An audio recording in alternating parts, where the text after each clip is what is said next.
I'm about to try making mango kulfi for the first time. Kulfi is Indian ice cream, which I've had mango kulfi before. A friend of mine used to make it quite often, but I've not tried it myself. And recently I was given by my lovely friend Rupa this tin of mango pulp.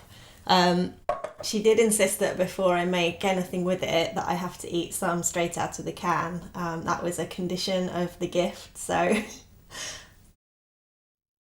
wow, it's really, really good. Yeah, I've seen Rupa sometimes just eat a bowl full of this. It's absolutely delicious. The recipe actually seems fairly straightforward so far. I'm going to take the camera over and show you what I've got lined up. Here are the ingredients for my mango kulfi. We've got the mango pulp here. We've got double cream, a little milk. We've got condensed milk, cardamom powder, and here are some pistachios that I have kind of coarsely ground. Some of these go into the ice cream itself and some kind of sprinkle on the top as a garnish when it's served. So I'm going to use my magic blender for this. All you have to do really is blend all the ingredients together and then put them in the freezer.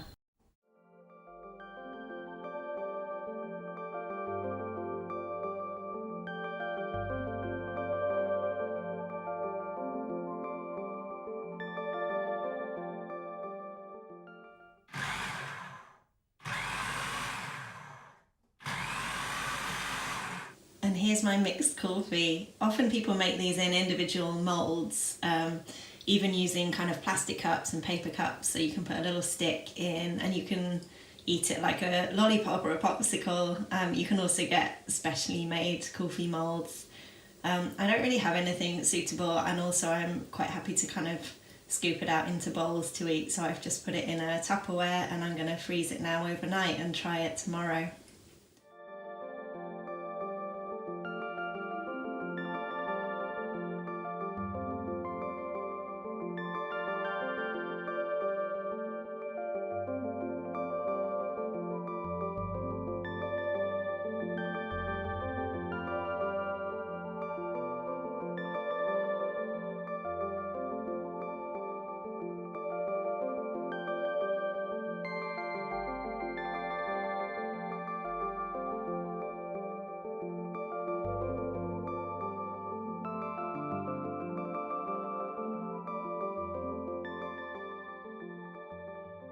Today I'm making a mango pie. I made this same pie last week using some of the huge tin of mango pulp that my friend Rupa gave me for Diwali, and it was so delicious I'm going to make it again and film it for the vlog. I get to use my new favourite kitchen toy, which is this really cute little kind of pie dish. It's absolutely tiny, but actually when I make kind of sweet things like this, Sergio and I have a limit to how much sweet stuff we really want to eat, so a really small size like this is fantastic. I could make a little pie just for one serving each, or actually we even ate it over 2 meals this last week.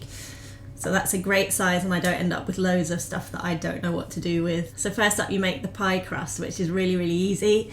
It's digestive biscuits, which I've kind of blitzed in my food processor. If you don't have a food processor, you can just put the biscuits in a plastic bag and hit them with a rolling pin. That's probably more fun even. So I've got that blitzed up. I've got some butter I'm just warming up, some sugar, salt, and a teeny bit of cardamom powder go into the pie crust. So I'm about to put that all together now. So I've got my melted butter here that I'm going to pour over the ground up biscuits. And also add in my sugar. I thought last time I made it that the base might have been too sweet, but actually because I made the base quite thin, it wasn't. It was absolutely fine. So I am adding the sugar again. Little pinch of salt. If you didn't have any unsalted butter, you could use salted butter and just leave out the pinch of salt from the recipe. And then a little bit of cardamom. I don't like to use too much for sweet things. And then just mix it all together and put it into the pie tin. It doesn't say to grease the kind of pie dish, and I think this is a non-stick metal, and I didn't grease it last time. So now we just build the biscuit base by pressing this into the tin. I like to keep it quite a thin base. And you need to pack it quite hard, otherwise it is likely to sort of fall apart. when you try and take it out. So I've covered the base of the tin and I'm just going to build up the edges. Again, I'm pressing quite hard to make sure it kind of glues together. I'm going to go all the way around and then kind of go around a bit more carefully and fill in any kind of thin spots when I know how much of this mixture I have left.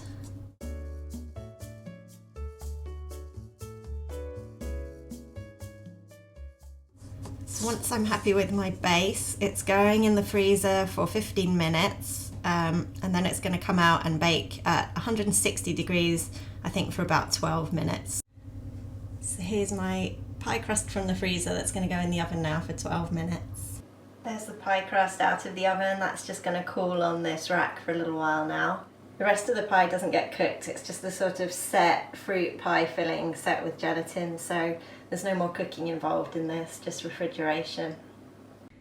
Here are my ingredients for the mango pie filling. I've got my gelatin here. I've got some saffron that I'm kind of blooming in a little hot water. Lime juice and saffron were Rupa's ideas to add to the recipe, so that's not in the original recipe, but we kind of thought that it was nice and it worked. Here's my mango pulp.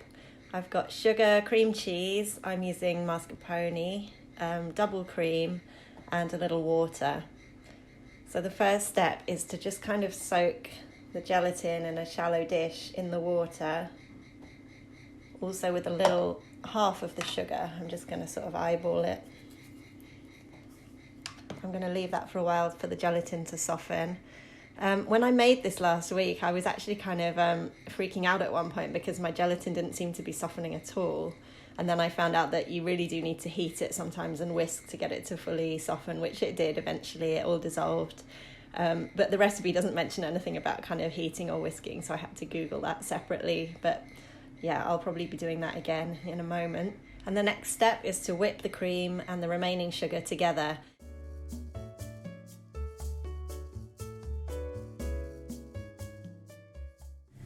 Next, I'm going to be heating my mango pulp until it's just warm, not boiling or simmering or anything. And when it's warm, I'm going to be stirring through my sort of watery, sugary gelatin mixture, and then probably whisking quite hard because I had to do that last time to get it to properly dissolve. And I may need to put it back over the heat to get that to happen. Whoops, I'm glad I reread the recipe, which says we're only supposed to be warming up a quarter of the mango at this point in order to mix it thoroughly. So just a quarter of the mango pulp so that I can then mix that thoroughly with the gelatin. Last week when I made this I used 5 grams of gelatin. I had to do some calculations because the recipe was for powdered gelatin and I had sheets, so it was kind of tricky working out an equivalent. I wondered if the mango filling was just slightly too set, so I'm compromising this time and I'm going for 4 grams just to see if it makes any difference. In goes my sugar, gelatin and water mix. It's dissolving a little easier this time. And once I'm sure that all the gelatin's dissolved, I'm going to mix in the rest of the mango pulp. The recipe says to beat the cream cheese, but because it's such a tiny amount, I found that really hard last time to even get it to do anything. So I'm just going to whisk it a little bit with a fork and maybe soften it slightly. That works a lot better. I used the whisk last time and it just got completely glued up inside the whisk. So I think fork is the way to go. Now it says to blend this until it's completely smooth. I just did it with the whisk, the hand whisk last time, and it seemed to work fine. So that's what I'm going to do again. And also add my saffron and my lime. And the final stage will be folding through the whipped cream. And I'm just going to do it in a plastic bowl so that I don't scrape up my saucepan any further.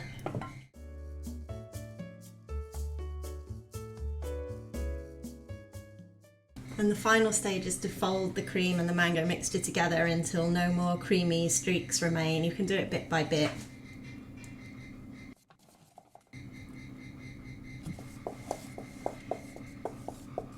So Rupa and I both found when we made this that the recipe makes way too much filling for the actual size of the pie. The ratio of filling to pie crust, pie base seems a little bit off. But my issue is that I already find it hard working with such tiny quantities of cream and things as I've done here. So if I were to reduce those quantities again, I think I would find it really hard to work to sort of whip, 20 millilitres of cream or whatever. So I just make the full amount, and I pour any excess into a bowl to just kind of eat as a snack later. So that's what I'm going to be doing here. Most of the cream is pretty smoothly incorporated now. So I'm putting this on a little plate so that once I've filled it, it's easier to lift and put in the fridge. And I'm going to put the filling in.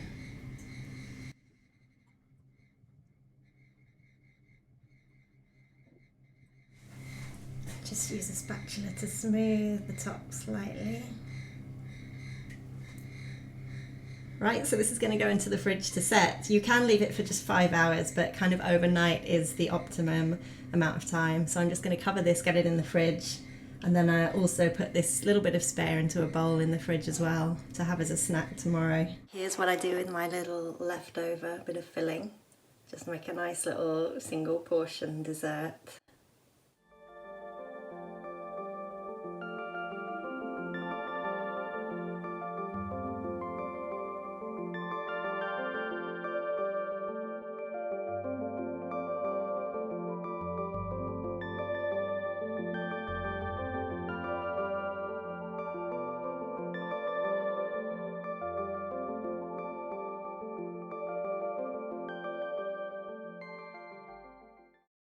Today I'm doing my first ever vegan baking experiment, which is really exciting. I mean, I bake bread a lot of the time bread is vegan, but this is my first time attempting cookies, and these are a present for a friend, so I'm excited to see if they work. I'll show you what ingredients I've got ready to go over here. All right, in these cookies we've got coconut flour. I was wondering whether I could use just plain flour for this because I have loads, but I had seen coconut flour in my local shop and been really intrigued by it, so I thought this was a great excuse to buy some. And it smells absolutely delicious. I love coconut. Got dried mango, salt, baking powder, applesauce, almond milk, oats. Here are some oats that I have blitzed a little bit into a finer powder, and really ripe banana. I love it when bananas look like this because it means they are ready to bake with. So there's no sugar going into this. The mango is quite sweet, obviously. This is a sweetened applesauce. Ignore the sourdough starter there, that's not part of this project. There was one ingredient for these cookies that I couldn't get hold of, and that was Brazil nuts. Reading the recipe, they go in kind of chunks, so I guess they're there more as a texture kind of thing. So I don't think I'll lose out by not having them. I do have ground almonds because I cook with that a lot. I was wondering about adding a little of that in place of the Brazil nuts. Obviously ground almonds won't create any kind of crunch when you bite into them, but just wondering whether I should add them as well. I may add a little. I've also increased the amount of dry mango since there's no nuts in it, so hopefully that'll work out okay. Is my flour collection getting out of hand? Here's my new coconut flour that I was just talking about that smells so incredible. Here we have maseca, which is a Mexican corn flour. Got plain flour, semolina, ground flour, Indian chickpea flour, self-raising. Down here I have, this is more Mexican masa. I have my collection of double O flour here that I use for making pizza bases. And over here I have 16 kilos of strong bread flour, which go into the loaves I make every week. Another thing I like to buy in bulk is basmati rice, because I just use so much of that. It's great not to have to buy it every time I go to the shops. And here are just a few more flours that I have. I have cornmeal for American cornbread, semolina for pasta and a few other things. I have some Southeast Asian flours, rice flour, tapioca flour, and some dark rye flour there. It's time to cook my vegan cookies. Basically all it involves is combining all the ingredients into a kind of dough, refrigerating it for 10 minutes, then shaping cookies and baking them. So let's have a go.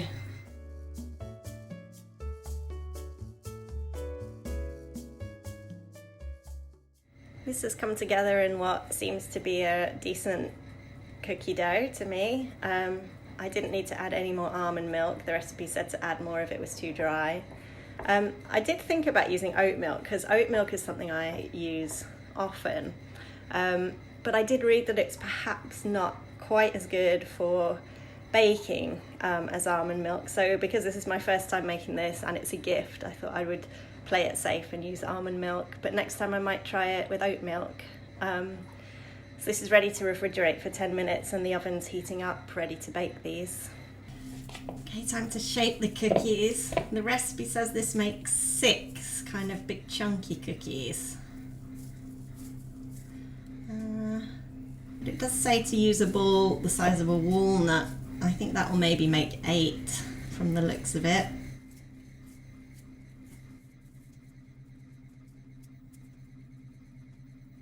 Shapes quite easily. It doesn't maybe hold together quite the same as any cookie dough I've done before, but looks pretty good. Maybe I'll make a couple of different sizes and see what works best. I can always keep the ones that don't work so well for myself and just give the best ones as the gift. It does have a tendency to break a little when you flatten it, but the cookies in the photo have these kind of split edges and it actually looks quite nice, so I'm not going to worry too much. Let's see if I can do it better by not rolling an actual ball and then flattening it, because maybe if you shape it into a disc in the first place then it doesn't fall apart so much. I think that works better. These bake for 12 minutes at 200, so I won't have to wait long to see how they come out. They're definitely supposed to be chunky cookies rather than these really kind of thin, flat ones that spread out as they bake.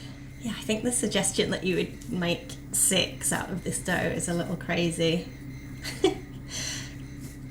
It's going to be more like 10, I think, although mine are fairly small. Maybe that's where the difference is. Definitely easier to make these flat in the first place and then kind of round off the edges rather than making a ball and then flattening it. So here are my slightly unappealing looking cookies. They smell really great actually. I think just too dry. I would definitely try and make these again and make the dough a little wetter. They taste quite nice. They taste really fruity and delicious. I just think it needs to be, a wetter dough.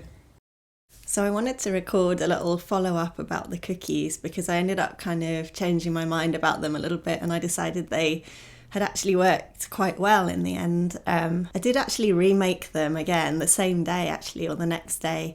I added a little extra almond milk and some coconut oil to see if any of that sort of made a difference to the appearance. And it didn't. It made 0 difference.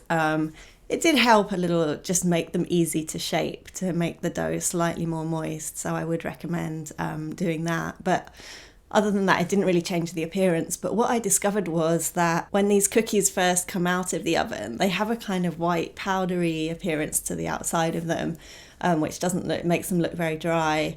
But actually, as they sit for a few hours and cool, it's kind of like the moisture level inside the cookie and the fruit. It sort of rebalances itself a little, and some of that kind of goes away and they end up looking a little bit more appealing after they've sat for a while. So, and also the friends that I gave them to really seemed to like them, as did I, because I made 2 batches. I ate quite a few of them myself and I was really enjoying them. So even though I wouldn't enter them for any cookie beauty contests, I would still recommend making them if you're vegan and you like mango and coconut.